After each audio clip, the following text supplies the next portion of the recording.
if you're in the bush for, say, 2.5 weeks on the West Coast or something, you're starving and you caught a kiwi, would you eat it? No. Yes, of course I would, mate. Wow. You know, I'd actually hunt it if I was lost in the bush and starving. But if you hit one with your car, surely you're allowed to bloody eat. No. And you're not allowed to if you were starving. No. No, but what if you hit a deer, you know? If you're starving, you probably wouldn't be driving your car, would you? Because if you're driving, you could just go to a gas station and get some Snackachanky chips. Or drive through. You're a drive-through. But if you, there's you know that they're there's very, a very flaw good. in your argument. They're very good to eat. Can we start the show? I know we can. Are you allowed to eat a swamp hen? No. Let's roll the titles.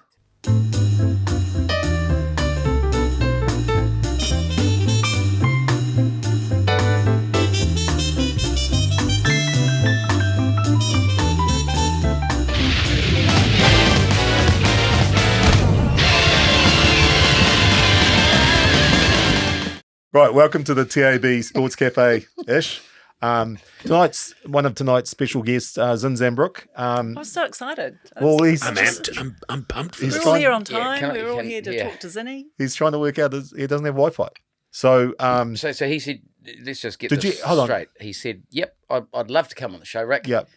But I'll have to use dial-up or my data plan. No, he's just called me on his phone Yeah, well, why can't he use the 5G? because I don't think you've tried hard enough. I feel like there's a You don't need something's Wi-Fi missing to... here. Like the reason I wanted to talk to him was I thought it'd be important to talk to someone that watched the All Blacks because there was a massive game, All Blacks South Africa. Is he getting Yeah, I paid got to it. do the show, Zinny? Yep. Yeah, I thought he was. Yeah. Because otherwise he would have paid his bloody data plan and he'd have been able to use 5G. No, I'm paying him to be on this show even though he's not on it, but I'm not paying you. It's just interesting that we did about 10 shows, I think, when Marc and I were overseas. Yeah. We did it right, eh? Yeah, it was all on 5G. Yeah. Okay. Can I just Professionals. send Can I just ask- even just the the phone bill? If you could cover that would, that'd be kind of decent. Can I ask? Did anyone watch the All Blacks? Yeah. Interesting. Yeah. Very, very What did you interesting. think? I thought they were bloody good. The All Blacks. Oh, yeah, I thought they were very good. My big thing, I'm interested to Yeah, get your yours. opinion on this, Mark, is back in the day, you would You have... don't want my opinion, you just want Mark's? Well, Yeah. I'm going from a place of knowledge, but the... back in the day, last 10, 15 minutes, All Blacks would always Have you met Mark? put points on, or at least still keep scoring. Yeah. The last 15, 20 minutes, we go backwards big time, all right? Yeah. And the thing is now, obviously, they're bringing a lot of subs, second half, 60 minutes, whatever. Problem there is they're bringing too many on at the same time. What do you think, Mark? They're not even that tired. Well, I think that in the yesteryear, the game was quicker.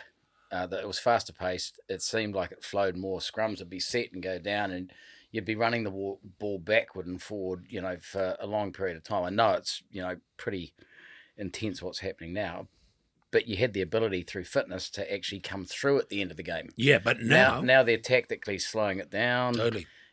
Bringing on fresh people. It's stop start. Yeah, but it works both ways, right? I'd argue that it our does. players aren't that tired now because of the stop start, so they don't need to be replaced. Oh, If you're not that tired, why take 4 off if you replace your first 5 at the same time, right? As your halfback, and it's like getting a whole new Rubik's But cube. the intensity of it these days is, it's pretty full on. What about- You've got to did be you watch it, Just Lana? leaves the cohesion though. Lana? I didn't watch it overnight, which I feel really bad about, but I did watch the highlights, and it was a really good way to watch rugby. It was really Yeah. exciting. Yeah. Is that a really terrible thing to admit? No. Like, the game in 15 minutes was really good. Well, it's as good as In watching fact- the real game. That's you could So basically you get the good. whole. Oh no, there was nothing. I got up at 3:00 in the morning. Made sure Toasty, I got up at toasty? bit of cheese on toast. I got up at 10:02, so make sure I saw the anthem and the haka, and then sort of fell asleep, and then got back up, woke up again For the second half. Yeah, for the second. No, but I just the adrenaline and the experience of getting up in the middle of the night. That's Yeah, it was good. incredible. And so with the haka, was it true that it was just the noise Like I tell was overwhelming? or- Ellis Park. Like, you've got to love them. They're so passionate. They're South Africans. Have you noticed in the crowd, 80% of them are wearing Springbok jerseys. Yeah, They're yeah. so connected. They're so passionate. I mean, you remember the World Cup final, how nuts and crazy. It's just the way Ellis Park is. It's just total chaos. Like Yeah. the music's playing at the wrong times, planes are flying over, the fireworks are going off. Yeah, They- totally. I don't know whoever's running the Sensory overload. I Yeah, think it's just insane. So I Just did think as a hear a bit country. of Neil Diamond. Did you? A bit of Sweet Caroline coming through, you know. So because we were planning to have Zinny on the show, Jewish Elvis. So he's not coming on. well, he might be, but all the stories pretty much are about Zinny. So this is when Zinny kicked your ass in parallel parking. Surely. So Alice once again coming back in, this time with a more... Stand up in the seat. What do you mean? Seatbelt. Okay, once again, Mark Ellis with the more No, too far away. perpendicular parallel parking. Ah! Still on the curb. There it is. What's the ticket? Eh? It's $80. Immediate $80 fine. This car's putting me off. That's just that's disgusting. That's worse than before. And it's your own car. You could actually sleep in that gap. And 8 feet at the back. No. Sleeping army at Well, the it's from the tow bar. That's 2 feet. I've got 3 feet. And you had 5. Look at that. Mark is still on the ground. I had 3 feet as well. It's amazing how you tries to even argue this. Turn off my car. Watch out, watch out. This is the 4th time. Another attempt. That's 3. That is, please. That's about the width of a matchstick. That's impeccable driving. But you have to admit it. You can't park. Look, the show's fallen apart and it's only just started, but we're good to have a guest that's got Wi-Fi. Kai Kara Yes. France, UFC legend. Welcome aboard, mate. Kia ora. Thank you for having me. What do you like at parallel parking? Ooh, probably better than Mark, definitely. Nice, good. There you go. There's a challenge What set you immediately in the air. what you haven't seen is actually the footage of what just occurred there. You've just heard Rick mumbling away in the background. So you've just come straight off from Perth where you had a magnificent fight. You know, you must have been wrapped with that victory. Yeah, 100%. I was away from the sport for about a year, so nice way to come back, make a statement, get the bonus, and get the win in front of, not my country, but close to the country, and a lot of Kiwis in Perth. So yeah, it's just satisfying to remind everyone, I'm one of the best guys. And tell me, look, one thing that is consistent across all combat sports, it seems, is that the people who rise to the top have, done it pretty tough in their childhood and in their youth. There's something that is given them a real grit and a real motivation, and once they make it and once they've Conor McGregor'd it, they sort of lose that, and that's when they fall off the top of the hill. Have you had a gritty upbringing? I don't know it. Sorry, so I just wanted to know. Yeah, that's a typical fighter's background, fighter's story. Rags to riches. Kind of struggled, and then through adversity built character, and then rise to the top. My story is a bit different. All my family's gone to university. My brother and my dad are both lawyers. Soccer was my main sport growing up. I went to Mags and I was in the football academy. So at a young age, that was my dream, to be an all white. But I guess I learned early on that it's a tough sport to make it in soccer. There's so many people that play, and I was good, but I wasn't top tier. So I wanted to kind of play a sport, not a team sport. I wanted to play a sport where it's all on me, and that's where I found fighting the ultimate challenge. But that's a tough sport, though, isn't it? You're one. I mean, not just as in competitively, but literally, in the moment, you've got to really put yourself out there. Yeah, it's just about being present and facing your fears and walking towards courage, and that self-doubt, that negative talk, all that head noise, blocking it out. So I kind of fell into the sport. I used to get bullied a lot in high school for my size.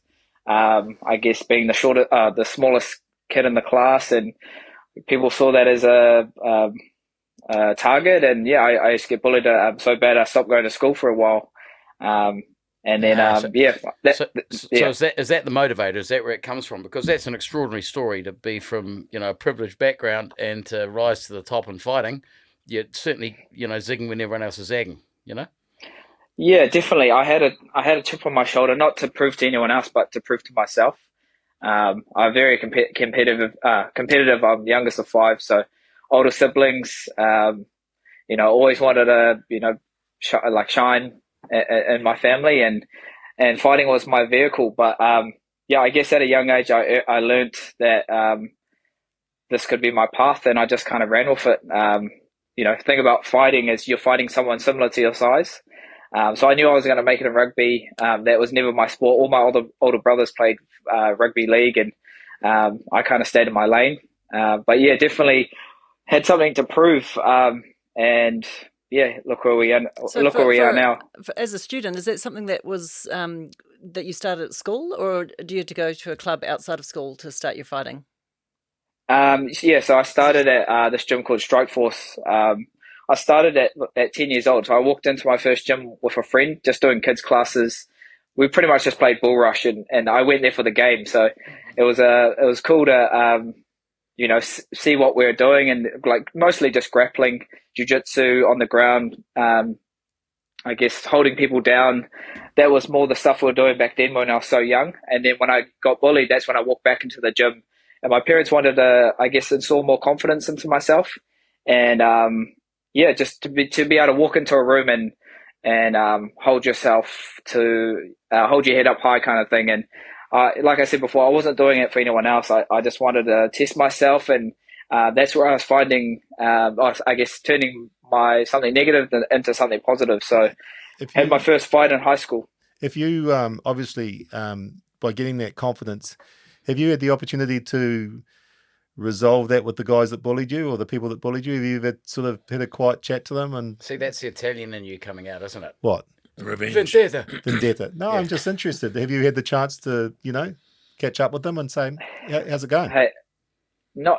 I have bumped into one of them actually at Pitapit a few, 2 years ago. He came up to me. I didn't recognize him. He'd put on a bit of weight, and he's a tradie. And he looked at me and said, hey, Kai. And I was like, oh, hey, bro, do I know you? And he's like, yeah, it's me. I won't say his name. It was me from high school. And then it brought up so many memories. I was like, bro, you know how much trauma you caused me? But hey, I'm not a person to hold on to things. I let it go. I don't forget, but I forgive. I might need to have a chat to you to work out how to do that, because I haven't managed to do that yet. No, he's got an anger management problem. I witnessed it once, and can I tell that story? What? The one where the guy was mouthing off, and he was an American guy in a bar, and he was just yappy like Americans can be, and Rick took offence at the fact that this guy was, hey guys, look at me. So he went up and said to the guy, just tone it down a bit, mate. And he said, hey, push off. And so Rick snotted him. Yeah. So I was just, and then we beat a hasty retreat. Yeah. And even if it's not a vendetta, even if somebody just pisses you off, you used to get fiery.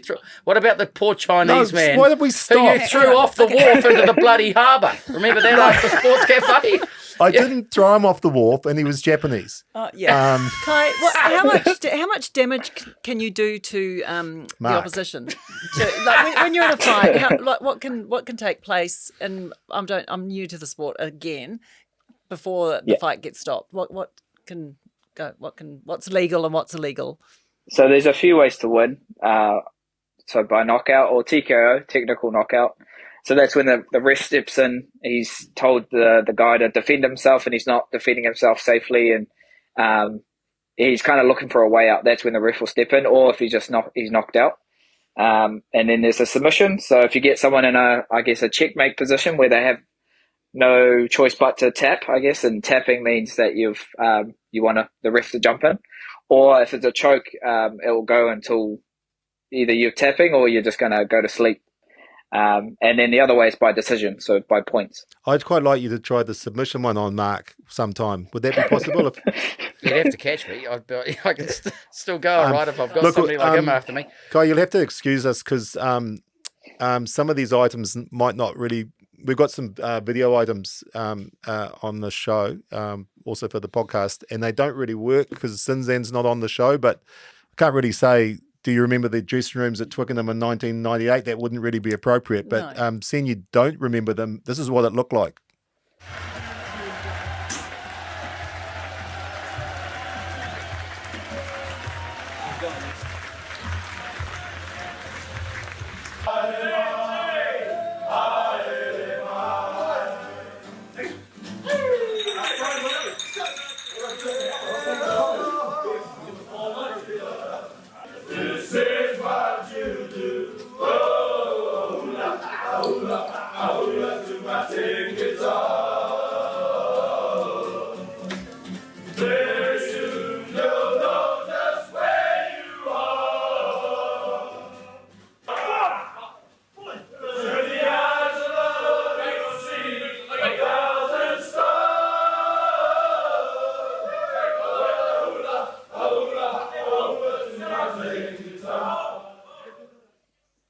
It's nice to see the white supremacist between two brown boys there, Goldie.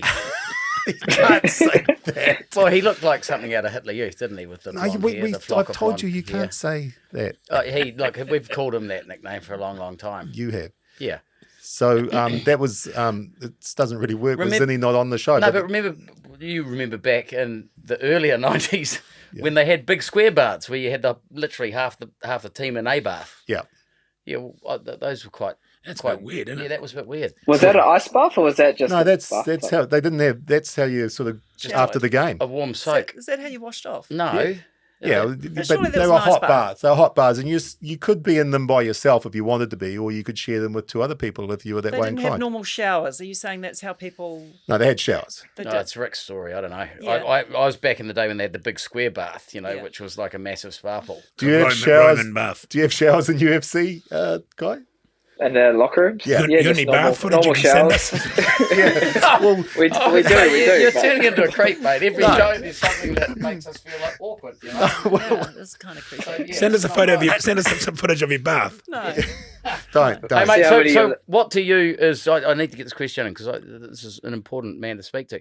What to you is success? What does it smell like? Is it, the number one championship belt, the title?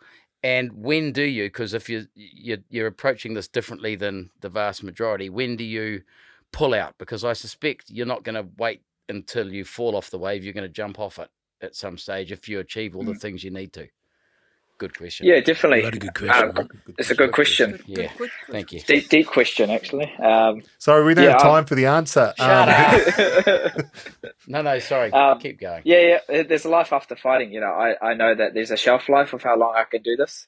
I've been fighting professionally since I was 17, so I turned 31 this year. So a lot of ring time, a lot of experience. Luckily, I haven't taken too much damage, but also I'm here to fight the best guys. Like I know I can be a champion, and I've got teammates in my gym constantly reminding me that it's possible.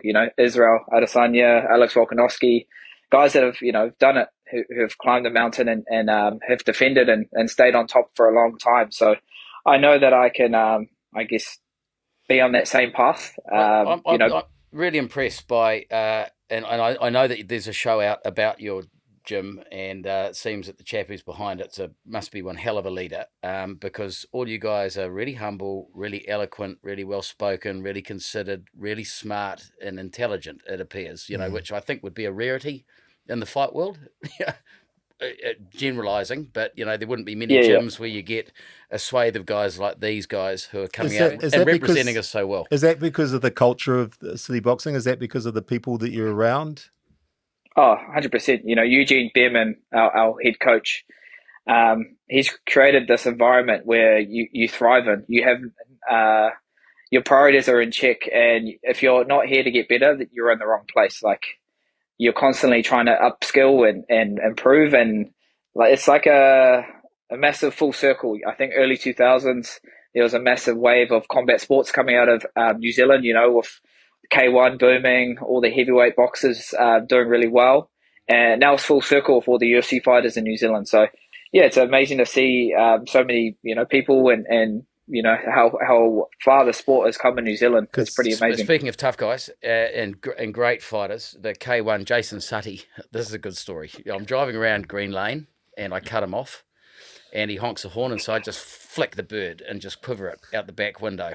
And then I get stuck down going onto Green Lane with all the cars lined up. And I look out the window and I see this huge, big fella tearing down, and I've just had my arm in a cast, and so I can't get to lock the door quick enough, and he just rips the door open and he goes, "Oh, g'day, Mac. How are you, mate?" And I went, "Oh, fuck, thank God for that." Yeah. I just shut my eyes. I thought, "Oh, this is going to go black really quick." Yeah. And he remembered coming on the show, and then he phoned up a mate of mine. He said, "I tell you what, your mate just about got fucking clocked." So you be careful with who you give the bird to around around Auckland these days, or anywhere. Yeah. Don't do it if you're going onto an on-ramp where there's lots of cars. Just don't do it. And always lock your doors. Yeah. How did you break There's your other arm? ways to How were you in a communicate. cast? I had a thumb. Yeah, it's a silly story, that as well. A thumb tendon came off after I lost the game of pinball. I punched a hole in the wall and I hit the joist and it twisted my thumb. And But that's me with the anger issues. no, it was more for laughs. Yeah, You know, it's just like- when you first got called into the UFC, do you remember that moment? Where it was all over social media where no. sitting down and watching the video and Dana White says you're a UFC fighter. Talk us through that moment. Yeah, so I guess the lead up to that, for 10 years in a row, I was writing, be a UFC fighter. That was my dream. So 2018, I'd just done the Ultimate Fighter season 24. I didn't get picked up to the UFC after that show. I was the only knockout on that show, so I thought that was enough. And then I came back to New Zealand and I turned up to City Kickboxing, and Eugene, our coach, he just said, turn up and the rest will take care of itself. So 2 years later, I was on a 5-fight win streak, just waiting for that call, waiting for Dana to give me a shot. I thought it was my time, and I was like, come on, I'm only getting older now. I thought this was going to happen. And then, Eugene surprised me in saying, we're doing a thank you video for everyone that's been helping with the fight camps, because some of the boys had just fought in the UFC. So I walked into the gym thinking it's just a video for just to say thank you. And then Dana pops up, and then he says my name. He says, "Hey, Kai, welcome to the UFC, brother." And it didn't really register until Eugene actually hugged me, and he said, "You're in, bro. All that hard work is all paid off." And the waterwork started, because I'd worked so hard for this, and to be so close for so many times, but not get it, and then finally, it all happened for the right reasons and at the right time. I wasn't ready when I was a bit younger, and in the UFC, you're only going to fight the best guys in the world. There's no time to have a warm-up fight or a tune-up fight. You're in the deep end. So I was more than ready for it. 2018 UFC Adelaide, Marc Hunt's last fight in the UFC. My debut, ended up winning fight of the night, so I've got a 50K bonus and a big win to start off my UFC career.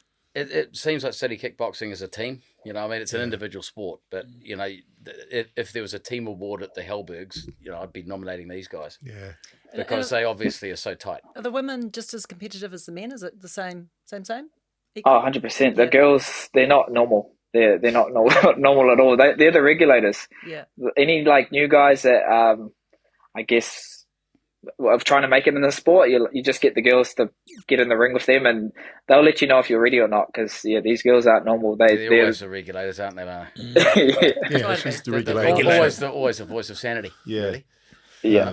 But it's a team sport. The thing about fighting is you're in there alone, but you need a team to prepare you, to push you past your limits. And sparring is very, I guess, it is hard, but there is a time and place for it, and it's controlled. So, we get in different looks. That's something that we're really good at, and our coaches are the best at, is breaking down fight footage. So I don't personally watch my opponents. I just leave it to my coaches.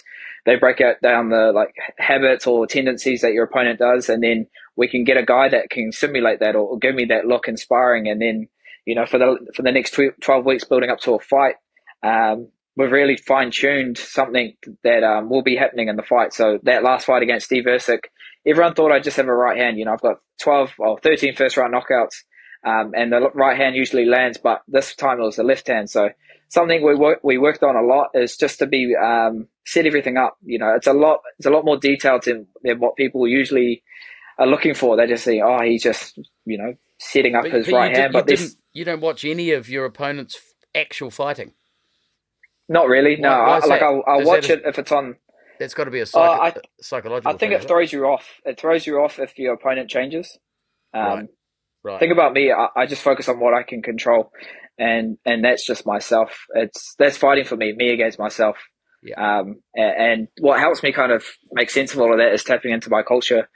tapping into that warrior version of myself. Me being a family man, husband, a brother, a father, I leave that to the side. And when I step in there, I'm just that warrior version of myself. So. Well, the Poms would have been poked without muskets. That much we do know, wouldn't they? I mean, when we talk, stuff old boy. When we talk about team culture and stuff, how important it is to be that sense of belonging, that sense of being in the team. Macca, you had that with the Otago boys. Yeah. In the late 1800s. Good fun. But don't say that. Okay, well, you had that with the Otago rugby team, and you've just come back from because this is what you'll be doing in about 30 years' time, is having reunions. Yeah. Oh, no. Yeah. It was 30 years ago. Shit. 40 years. 30 years, mate. Was it 30 years ago? Otago beat the Springboks. Tell us about the reunion. No, we Dave Latter organised it. We went down to Otago to Dunedin to have a few beers and celebrate the winning of the Springbok head. Mm. So we had the Springbok head with us, and we went to a local bar. There were about 10 of us, and then for some reason we ended up in a minivan out at Port Chalmers, which is basically where the salty sea dogs of Dunedin live. So we ended going into a bar, and they said, "No, sorry, mate, private function." There are only 10 people in there. Probably could have fitted about 100. So they just didn't really want anyone else in there. And then Jamie Joseph, old flyback, walked in. And they recognised him, and so they let us in, and we ended up having a wonderful night. The people who were there. Do you think flyback is a form of bullying by any chance? Flyback, he's got a hairy back, so flyback is the nickname. I thought you meant he flew back for the read. Anyway, no, flyback is a term of endearment. I mean, not all of us can be that hairy. No. Anyhow, the most eclectic mix of lovely Port Chalmers champions, men and women, and we had a wonderful time just nattering away. And that's good move. Because Lee, you spent some time down with the Highlanders, and we're going to have a look. This was just well, it must have been a while ago, was it? Yeah, when you had a job in TV. Oh, right, okay. The life of a roaming sports reporter is not always an easy one. You'll learn that it's about flying, hotel rooms, and of course, research. Who are the Highlanders playing again this weekend? Queensland Reds, I believe. I think because of my own exciting, sometimes breathtaking rugby career, a lot of these guys find it easier to relate to me than other sportscasters. I can't be bothered talking to him. You can talk to him. No, you can do it. I got to go to lunch. I don't know the guy. I don't even like him. Just think programming out. When interviewing a sports star, it's important to make them feel at ease with the very first question. I like to use something nice and comfortable, makes them relax. Do you like cheese? I like those ones you unwrap. And you it's put in like your the sandwiches, wedges? yeah. No, not the wedges, the sort of cheese. Slices. Cheese slices, yeah. Put them in your sandwiches and stuff. Yeah. Peel them in. Okay, I think that pretty much covers it. The way the guys are falling on the ball now, it's definitely that one. Because if you set it conventionally on the side with the ball out, then they can come in from as long as they're on onside position, come in and get it. Right. Even though it looks a bit rude. You can cover it for at least 2 or 3 seconds, buy yourself a bit of time, and then just push the ball out. How would you like to pay for that? That'd be on Mr. Sleekso's credit card. Good morning. What would you like for breakfast, sir? Just whatever's most expensive. Yeah. We'll probably edit this out anyway, but is there anyone you'd like to say hello to or anything? Well, I've never had a chance to say hello to my... I'd just like to know how Marc is and that serious eye injury that he had. Yeah, no, it's quite brutal, isn't Well, the word is down here, he was obnoxious as usual and got smart to someone, and they popped him because he's a bit of a pipsqueak, and he probably deserved it. And now he's like dyeing his hair or something. Good morning, Mr. Guy. I'd just like to know if you're getting the minibar last night.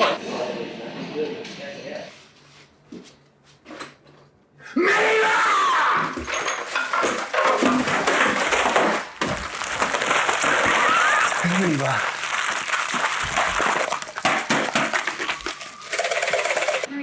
No. So if there's any advice I could give a young up-and-coming sports reporter, probably take your time, keep your finger on the pulse, and be organised. Attention please, approaching Mr. T. Guy. Mr. T. Guy, you're Mr. Flood again. Old minibars, eh? Tell you what. I was staying at the Southern Cross Hotel. It hasn't changed. And how long ago was that? That was like a long time ago. That was a good minibar. Yeah, well, that was here. A year ago, you had here. It's a bit rich for old Grenade Face to start bloody firing guns in a glass house, isn't it? Who? Anton. Can Oliver. you use people's proper names? Hatchet Head. Hatchet head, grenade face, first base face. That was another one we used to. I do love Terms Anton. of endearment. I do love Anton, but it's all about breaking people down. It isn't in a team environment. You know, you've got to mock everyone and then build them up. Was that your job? Well, yeah, amongst other things. Kai, getting away from Mark for a bit, the whole promotion of fighting, you know, the whole sort of, you know, getting up there, making these bold statements, calling people out. Hey? What did you say? Sorry, mate. I just had a moment where what I was Just a flash. Just a what flash. I was thinking actually came It's out. a little bit of Tourette's. It's a disorder. I do think I've got Tourette's. No I think kidding. I've got Tourette's. I'm just sitting Fuck, here. I couldn't hold It's been that a in. couple of weeks. It's okay. The flyback's a good Pretty one. sure you've had it for a while. Sorry. Undiagnosed. All right. Sorry, Kai. Sorry, Kai. It wasn't good. That'd be good progress for the podcast. If we'll just start using our inner monologues. Oh, well, now that Mark's out of the room, back to my question. The whole promotion, the whole putting that persona on, you know, how does that sit with you? Yeah, I guess you just got to be yourself, be authentic. You know, you can put on this act or this mask or this face and try go down that way, but it's hard to keep it if it's not if it's not you. I guess people can, you know, smell it and call it out. But you know, I'd love to see Lee's press conference. Yeah, I think it'd kill it. Yeah. I started at 10 years old myself. I went to a karate class. Me and a mate went along. We had to go with about 12 of us, 10 years old. We got kicked out, actually, for farting all the time. We kept... Upsetting. I suppose he was a Chinese guy. That's what I mean by that. It was an Asian. Well, it's Chinese. But... Kicked out for not controlling your sphincter. Yeah, well, because we had to do these breathing exercises, and we kept fighting. Actually, I think my mate sharted, actually. Yeah. That's where he got kicked out. Because they were doing this stuff where Well, that's fair enough, you know. Yeah, medicine ball. And Sorry, stuff. mate. This whole show's going to a direction. Shut That was up, like fatso. Sorry. Oh. That was quite a normal question, but and you in Have you got any Ritalin? On me? Yeah. Imagine you're on Ritalin. I've got some in the car. Yeah. No. Can we have a 5-minute break? No, because you Sorry, I'm just going to have to scull this. I've got to sedate myself. you used your culture in your in the pre-fight. That was awesome. Yeah, something I don't really plan it. I just tap in when it's nearly go time. You know, fight week's it's a beast in itself. You know, you're doing 40, 50 interviews a day, the travel, you know, the training, obviously building up to the fight, and then you're weight cutting. So I don't walk around my fight weight. I fight at 57. I walk around about 67. So in about 12 weeks, I cut about 10 kgs to make that. And how do you do 24 that? hours. Can you get that? Now we're talking. Yeah, no, How I do you mean- drop 10 kg? Well, how do you drop about 47 would be, I think, the question Rick's asking. Before Christmas, preferably. Yeah. He Well, knows yeah, how to put it you- on. He just doesn't know how to drop it. Yeah, well, the beers aren't going to help. So those are the first thing you got to put down. Oh, that's gone then. That's not Yep. the Well, fuck, I'm not going to get a 6-pack. 6-pack of beers. Weight cutting, it takes. You just got to give yourself enough time. It's like, you know, cramming for an exam. It's never going to go well. So same as dieting, you give yourself the most time How about possible. What's it? Cheese, Bit okay? of cheese. Cheese. I Yeah. mean, it's protein. Yeah. But no, you can have cheese. It's just got to be, I guess, the weight of it. Sorry, did But, you say that you fight at 57 kilograms? Yeah. So Wow. 31 years old, fighting at 57. So Mate, that's hard. Have you ever ridden a horse? no, but I've been told I could be a good jockey.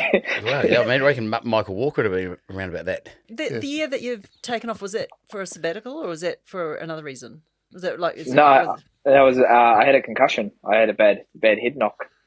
I was actually seeing. Stars. So I work with the Warriors. I'm their wrestling coach. So I've been on board for the last 2 years. And I went through their concussion specialist through their resources. Webby, the coach, he said, well, whatever you need, we'll look after you. So pretty lucky to have them to tap into. And James Cunningham was the guy I was seeing. He's seen a lot of All Blacks, seen a lot of Warriors, a lot of rugby players. So I did a test. It was like 3-hour an exam when I first got that head knock.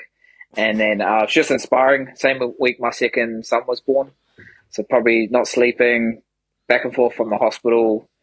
And then, it brought on all the symptoms. So I had I felt nauseous. I felt drunk. Obviously wasn't drinking. Sensitive to light, really disorientated. And that was for the whole week. I didn't sleep. And then, saw this neurologist and I did a 3-hour exam. So I was doing puzzles, memory tests, and I was scoring, I think, 50% for my age and education and what I should be hitting. When you've had a concussion like that, is that something where they say if you get knocked again, I mean, obviously you go straight back in the ring, you've had another big fight. What happens, what's the ongoing process with a concussion? Do you just have to monitor it forever, or? No. So this was the neurologist's, I guess, advice. He said, let's just take 6 months off contact. So just work around what you can do, your drilling training, cardio, conditioning, but let's just not get hit while you're recovering. And I just listened to that. So 6 months later, we redid that test. It was like a 3-hour exam. And then I was hitting 98 percentile for my age and education. So. Well, it's easier doing a test a second time. It's the same questions. different questions. I passed my exams at varsity the third year. Third time, But it can go both ways, can't it? I mean, you hear about these people who get a big head knock or maybe get struck by lightning or something, and all of a sudden they're like a savant. They can recite the New York phone book or remember old lotto numbers. Well, how about the lady in America? Chinese all of a sudden. Yeah, well, that's it. The lady in America, this is quite funny. We've got to find some footage of this. She fell down some stairs and hit her head, and she's white as that sheet, but she speaks with a Chinese accent, which is a delightfully amusing combination. But just the accent, but she also, speaks like a Chinese person speaking English. What's her driving like? So, no, you can't laugh. So you don't. Because that was a test to see who would laugh. Exactly. And you failed. Oh, I know. Yeah. I'll always fail that test. But I'll laugh at fat white people like you and skinny white people. You'll laugh at anyone. I'll laugh at anyone, including myself. More at myself so I'm allowed to laugh. Good. What's wrong with that? Okay, that's fine. Okay. It's quite funny. We've all got our idiosyncrasies and quirks. Don't get too defensive. Just relax. I've got Tourette's. Yeah. For a 31-year-old, you look remarkably unscathed. Have you actually suffered many? Good question. Big injuries? Good question, Lana. Great question. I guess the biggest injury was that head knock. The biggest one I've had. Besides that, cauliflower ears. But yeah, not really. Been pretty lucky, I guess. The cauliflower ears, it's sort of like a redback spider, isn't it? It's like the red cross on the back. It just warns you that they're an MMA fighter. Or either a fullback or a halfback. But halfbacks don't have cauliflower ears. Not necessarily right amongst it, and you're certainly not the size of a prop. So if I saw you, I'd go, "Ooh, he can scrap." Number 8. Yeah. It's like in the olden days. In the olden days, if you saw a guy who had a tattoo, you wouldn't go fucking near them because they were tough. Now everyone's got a tattoo, and not all of them. Everyone's got a lovely sleeve. Look at that. Do you like that? Ooh. Should people have a toughness test before they get a tattoo? Is that what you're saying? Well, they did back in the day. Right. Okay. Like a salty old sea dog with a tattoo of an anchor on his arm, you wouldn't give him shit, would you? No. Kai, what about a guy who had cut along the dotted line tattooed on his neck? No, I wouldn't give him shit either. No. What about a guy with a teardrop? No. Yeah. No. Okay, would you give a guy, a Chinese proverb? Yeah. What about a guy with a double carp sleeve? You see? Like the cockfish, the double carp. I've got a mate who turned up with one of them the other day, and I just went, mate, that's a Chinese cockfish. You got 2 of them on your arm and a full sleeve. That's not, there's nothing good about that. I met a guy that he was half American, half Korean, and then he went back to Korea, and he had some. Which half Korean, was which? I'm not too sure. But he had a Korean tattoo on his arm, a Korean writing, and he went to someone. He said, "Oh yeah, it's cool. It means honor." And I said, "Oh, not bad." And he said, what do you mean? And he says, yeah, that means not bad, that tattoo. Oh no, you had the wrong thing tattooed. Yeah, if you don't know the language, just don't get it tattooed. Like the UFC phenomenon is something that sort of, really sort of just amazed me, being around for a long time. And What's the worst tattoo you've ever seen? Can I ask my question? No, there's also some amazing ones. Body art's pretty beautiful. I quite like a good tattoo. You do? What's the best tattoo you've seen then? Anything that someone has put a lot of thought into. It doesn't really matter. I think it's all about so personal. I don't know. Steve Houghton had a flying Pegasus, a flying horse, shoulder to shoulder on his back. Meaty. The whole horse or just the wings? Wings and the horse's head, and the horse from behind with the wings spread, like it was flying or galloping. I don't know. Might have been in the air, might have been on the ground. Has anyone ever had a Sportscafe tattoo? Is that? Well, that might be a team bond. We're talking about how we did how to do some team bonding. Human Cannibal had a picture of himself firing out of his chest. Yeah. On his groin, actually. Did he? Yeah. Don't ask me how I know that. Guy, as I was saying before, that the phenomenon of the UFC is something that sort of really sort of just grabbed the whole world. To be fair, I've been trying to sort of get my head around it, and the last sort of 20 minutes or so listening to you has given me a sense of why the sport's taken off. You're an incredible person to listen to, and your career's been amazing. So I want to thank you for coming on the show and putting up with all our bullshit. But remarkable. Really appreciate it, and I can see your calmness under pressure. Even on this podcast. Go and get the title. I'm really interested in what happens next once you get the title. How long you're going to hang at the top for? It's going to be a wonderful story that we're all about watching and being a part of. So cheers, brother. Get you back in the studio next time. Yeah, thanks, mate. Yeah, thanks, buddy. Yeah, where do you live? Do you live in Ponsonby? No. I'm out west, but I'm in Auckland. I was going to say, man, we could have done this at your place. Yeah, we could have come to your place. We'll come to yours next time. Oh, just be on time next time, eh? Try harder. That's Rick's fault as well. No, I appreciate it. Cheers, guys. See ya. See you.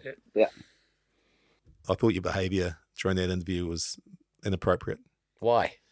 Because you were abusive towards me. I wasn't abusive towards you. That's a loving form of... I feel like you pretty much ask for everything you get. I really feel like... Is that I just me? I put a lot of work into the show, and first of all, Zinny didn't show up. That's indicative of how little work that you put into the show. And every time, one guest, and you can't get every time you do an interview, you talk about cheese instead of sport. The whole show starts becoming about cheese. I quite like cheese. You asked him a question about cheese. We're going to get into something different. Pass a beer, mate. Cheese rolling. There's a world champion in the room, Lana. I think it's fair to admit. Greatest sporting endeavour of my life was chasing a block of cheese. As we were going there, all these sort of inbred. It was in Gloucester, which is... Inbred. Don't take that personally if you're related to the person you're sitting next to. I don't think they get the show over there. Don't be worried about it. But it was Two Head City, and I mean, you'd have to be to go down this hill, to be honest. And so we punched a couple of quiets back, and... got a bit of false confidence. Let's have a look at this. This is the guy who I think should have been the champion of the cheese rolling champions. He's at the front, and here he is. Just watch him, because he's got the whole loose body thing quite nice. So we could just... And this guy KO'd himself, and the guy had won it 21 times, had the bone of his shin hanging out through the pants. And there were two ambulances, and we're sort of lined up ready for the next one. And they said, oh, hold on, there'll be like a 20-minute wait whilst the ambulances take the people into town and come back, which certainly got the adrenaline going. And then some Gloucester local came up and started sparking up a joint and said, oh, anyone want a hooter? And I said, well, rather not, performance enhancing and so forth. And then he got down on the blocks and just sat there for 15 minutes staring down the bottom of the hill. And then came promptly about last or second. But they're very passionate. How many of them are pissed at the start of the thing? Well, the Kiwi bird who won it, and God bless her, because she showed a great set of heels, but she couldn't even speak before the start of the race. Just rolled down the hill. Well, there's a good chance that the guy who was just flopping around just fell asleep of his own volition. Well, I actually think, and this is not meant to be, rude to anyone, but it may be. If you're obese, or in fact a very chunky dwarf, you would make like the cheese, and basically... Much like yourself, Marc. Very chunky dwarf. Yeah. And you can actually get down quite quickly. And you, of course... And put them in a hefty wetsuit and glaze them with, like, axle grease and just give the bastard a boot up the arse, and you would go well, actually. There's only the build-up. Just do it on your gut the whole way down. I was thinking exactly the same thing, and he said it. That's you. Is it? God, he looks young. Because you were the world cheese rolling champion. Yeah, I know. A long, long time ago. It wasn't the world cheese rolling champion. I won one heat. It was the quickest time, admittedly. But nonetheless, you get to keep the cheese. Yeah, I was going to ask that. Yeah, you get to keep the cheese. That's the thing. Is it something you're proud of, being the world cheese rolling champion? It was the one thing that, for some reason, got me the most exposure or interest from the press internationally in my entire sporting career. Would you do it again? Well, I actually spoke to one of the cheese companies and said, look, seriously, if you put a wetsuit on and you go like the clappers, glazed like a Christmas ham, and make like a porpoise, but when you fall over, you'd clean it up, and then put their logo on it, and that we didn't have too many conversations. No, just one or two. So continuing my theme of getting quite angry on the show. I asked you all to send something in about being positive, and you've sent me nothing, like nothing at all. Like no, don't even answer me back, because I'm going to have a few words. So that's made me angry. And then today I had lunch and I had a garnish on my seafood chowder. And garnishes really, really make me angry. I think people that garnish enhances your No, food. garnishes are wrong. It's just a waste of resource. Like I had a seafood. What was it though? I don't know what it was. It was just a curly bit of celery or something. It was a complete waste of time. And it wasn't pubes. It was just celery. So I'm demanding that we stop garnishing our food. Like, what is the reason for it? Fair enough. My issue is you go to a restaurant and you get chicken wings, and they bring out 5. I mean, what's that about? I mean, you obviously, if you're with someone, right? Well, you're going to have 3. I'm going to have 2. So you're going to fight over one. I mean, you make an even number. I thought you were more worried that there's a chicken with just one wing left. Well, that's my whole point. Yeah. Is that obviously a chicken has 2 wings. Yeah. Don't be a tight ass. At least bring all the So there's always got to be an even number of wings. Even number, either 4, 6, 8. So that's 2 things we've resolved. No more garnish. Yeah, that's well said. No more garnish. Well, no, and yours no was chicken well for wings. no more garnish. Even numbered chicken wing. Yeah. Even numbered chicken wings. Now, that would be a conversation worth having, but the garnish thing, we all disagree with you. Why? Yeah. Because garnish is good. No, garnish is bad. I like garnish. I'm actually hungry. I can't believe that we're doing this later. We've got to wrap the show up, food. and this last piece of the show is probably not going to work as powerfully as I thought it would be. It's a piece of videotape that no one's ever seen before of Zinzan Brooke, and he's not on it. Yeah, he used to talk about the stories about Peter Jones and Colin Meads, how they used to go to trainings, and they used to take their boots in sugar sacks, and the boots are so big they couldn't actually fit into a sugar sack. So I imagined as a little kid that the sugar sack must have been about that long, and so I thought, well, I'm this small and I'm never ever going to get to be that big. Until I met Sid Going when I was a 12-year-old, and thought, well, there might be hope for me yet. So because he was obviously a small guy, but it was just the pictures and playing for the All Blacks. It was heroic. Listening to them, listening to those. I can clearly remember sitting in the back of the Holden when I was a young kid, wrapped up there in a sleeping bag, and listening to all the All Black games against South Africa. And used to always fall asleep in the car, but listening to those All Black games, just the commentaries were just fantastic. And I was looking across at Brent Harvey, and they started reading the names out, and then my name came up, and it was just like I didn't think I had heard it right. And till someone sort of leaned over my shoulder and congratulated me at the end of it, and I was just like, oh my God, I was quite amazed that just that feeling of joy and being, just be named as an All Black, just that feeling of All Black, Zinzan Brooke, it was fantastic. You know how he talked about bringing things in sugar sacks? John Leslie used to bring his balls in sugar sacks. That end. Titles. Play now. Right, so you're okay with me losing $100 on the All Blacks on the weekend? You don't listen. You always bet against the All Blacks in a big match like that because it's a natural hedge. If they lose, Right. You're not going to. I got great odds, mate. I got great odds. So where are we? What's this? Give them a feedback we've been getting. I think better hide.